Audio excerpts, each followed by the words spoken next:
Vamos falar do elemento 4 da introdução, tá?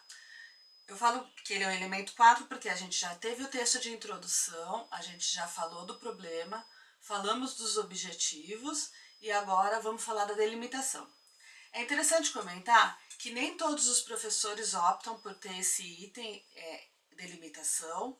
Eu já vi até dissertação de mestrado sem a delimitação na introdução, então não é um dos itens obrigatórios, mas eu gosto muito de fazer a delimitação, acho que é um elemento bem importante para nortear o seu estudo.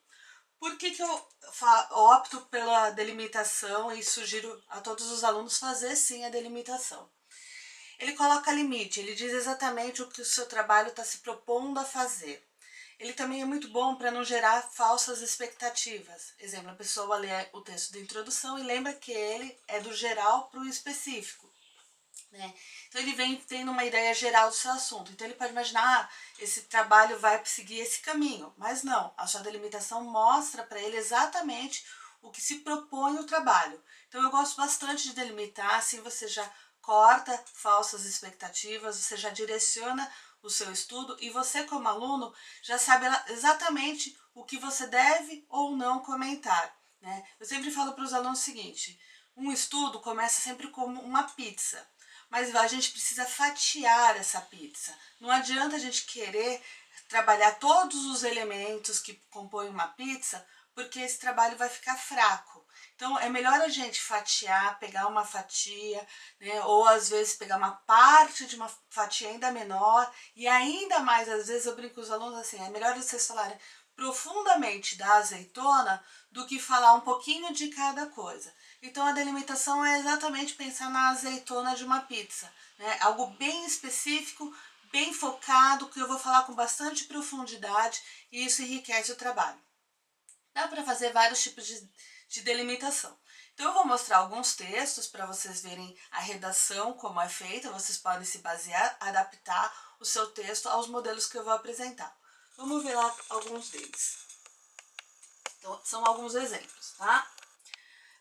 Por razões operacionais, então você já começa dizendo que não dá para falar sobre tudo, né? Eu vou ter um foco. Então, por razões operacionais, a abordagem desse estudo terá foco nos consumidores de produtos alimentícios da cidade de Curitiba, já que nela se pode encontrar grandes redes supermercadistas e consumidores já definidos conforme padrão de alta exigência, segundo os levantamentos feitos por essas pesquisas desses pesquisadores. Veja que aí já está falando que vai falar então do segmento alimentício, que vai falar em Curitiba, que vai falar deste consumidor que já foi definido como bastante exigente por essas outras pessoas. Aí estão as citações que definiu o consumidor de Curitiba exigente. O sujeito da pesquisa é o consumidor curitibano, ou seja, aquele que efetivamente compra e reside nessa cidade, indiferente da sua naturalidade. Quer dizer, ele pode ter a natureza de São Paulo, a natureza do Rio, mas ele mora em Curitiba. Deste modo, se torna relevante, desse modo, toma-se o referencial metodológico apontado por Blackwell, que compreende o comprador como aquele agente que atua indo à loja, ligando para fornecedores, preenchendo cheque, trazendo o produto para casa, consumindo e assim por diante. Quer dizer, ele delimita exatamente todos os elementos que compõem aí o seu estudo. Quem é o consumidor, ele fala da característica desse consumidor, segundo outros estudos, ele fala que é em Curitiba e que Curitiba tem redes supermercadistas grandes. Então, quer dizer, aí está o panorama do que vai ser trabalhado, né? Aí está exatamente o que o estudo se propõe, está bem delimitado. Vamos ver outro modelo. Nesse ponto, é importante esclarecer as delimitações que a pesquisa obteve. A primeira delas foi a quantidade de categorias de produtos pesquisados. Hoje em dia, muitas são as categorias de produtos sustentáveis lançados no mercado. Porém, a mais recente é a de fraldas descartáveis abordada neste trabalho.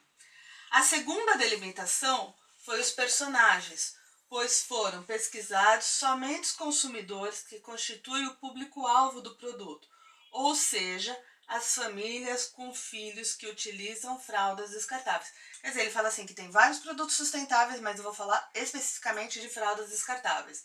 Que há vários consumidores no mercado, mas eu vou falar exclusivamente de famílias com filhos que usam fraldas descartáveis. Continua. A última delimitação foi a abordagem geográfica do estudo, que ocorreu no município de Americana, São Paulo. Segundo o IBGE, o município de Americana tem uma unidade territorial X e uma população X. A cidade americana faz parte da região metropolitana de Campinas. Então, além de falar que é fralda descartável, que são famílias que compram fralda descartável, então está especificando a geografia que vai falar desse consumidor que tem essas características e mora em Americana. Bem delimitado. Outro modelo. A opção pelo setor madeireiro se deu, pois é um setor mercadológico que está em ascensão. Segundo a Abimóvel, o crescimento do setor foi de 10% em 2010, índice reiterado pelo Sindicato Moveleiro do Sul do país e por grandes redes de varejo. E daí ele vai falar um pouquinho, eu coloquei o colchete porque eu resumi aqui, ele vai falar um pouquinho dos dados de crescimento segundo várias instituições aí que mostram crescimento no setor madeireiro. Os números mostram que as revendas do setor varejista madeireiro é o maior consumidor de cerrados e é sobre esse segmento do mercado que esse estudo pretende proporcionar maior conhecimento. Setor madeireiro e agora observe, varejo madeireiro, né? Revenda do setor varejista. Então já está funilando aí o estudo. Continuação. A cidade de Campinas é a principal cidade da RMC e é uma referência no setor de madeireiras, pois concentra grandes lojas do segmento varejista madeireiro. Essas lojas, além de atender toda a região metropolitana, também atende algumas cidades do estado de Minas Gerais. Dentre as principais revendas de Campinas se destaca, e daí ele foi falando de algumas revendas, eu também cortei aqui. Mas observe, ele falou que é o setor madeireiro, é o setor de revenda varejista e que ele vai falar de algumas lojas que atendem a região metropolitana em Campinas. Quer dizer, foi mostrando, afunilando aí exatamente aonde o trabalho vai atuar. Outro modelo, outra redação lá, ó, dada a quantidade de redes sociais virtuais existentes e suas características, o Facebook apresenta como a opção para a delimitação desse estudo, uma vez que é a rede social mais utilizada pelos brasileiros. Suas ferramentas possibilitam diversas formas e para a prática e apoio à ação consumerista e possui aplicativos que integram com outros sites e redes sociais. Quer dizer, delimitou aí que vai falar de redes sociais, dentre as redes sociais, o Facebook.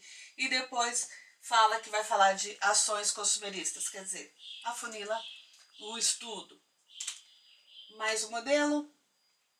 Entretanto, para maior explicitação e por razões operacionais, a abordagem desse estudo terá foco apenas na manifestação realizada por meio de uma produção fílmica, com formato de documentário intitulado Super Size Me, realizado por Morgan Spurlock e que chegou às telas de cinema em 2004. Quer dizer, eu vou falar de uma manifestação que foi feita em um específico documentário. É esse documentário, meu trabalho tem foco nisso.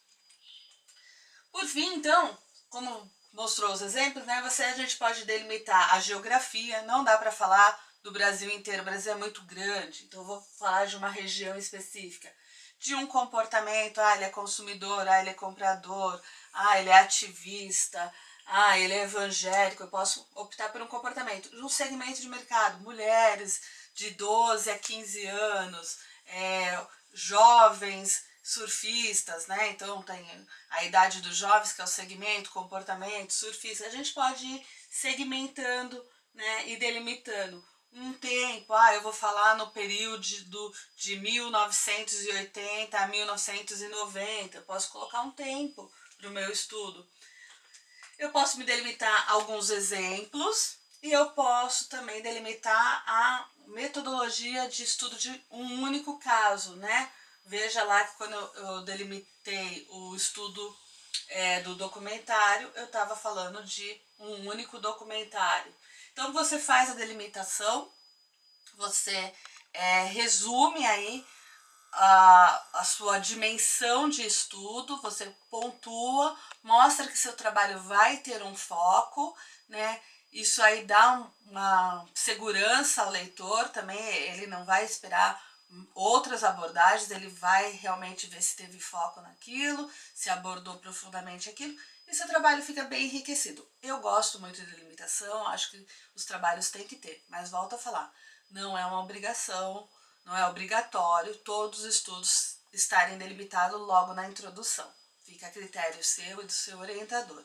Pergunte para ele o que ele acha de delimitação. Pode mostrar o vídeo e conversar com ele a respeito. Mais para frente a gente fala de justificativa e a gente está terminando aí quase o item introdução. Um abraço e até mais.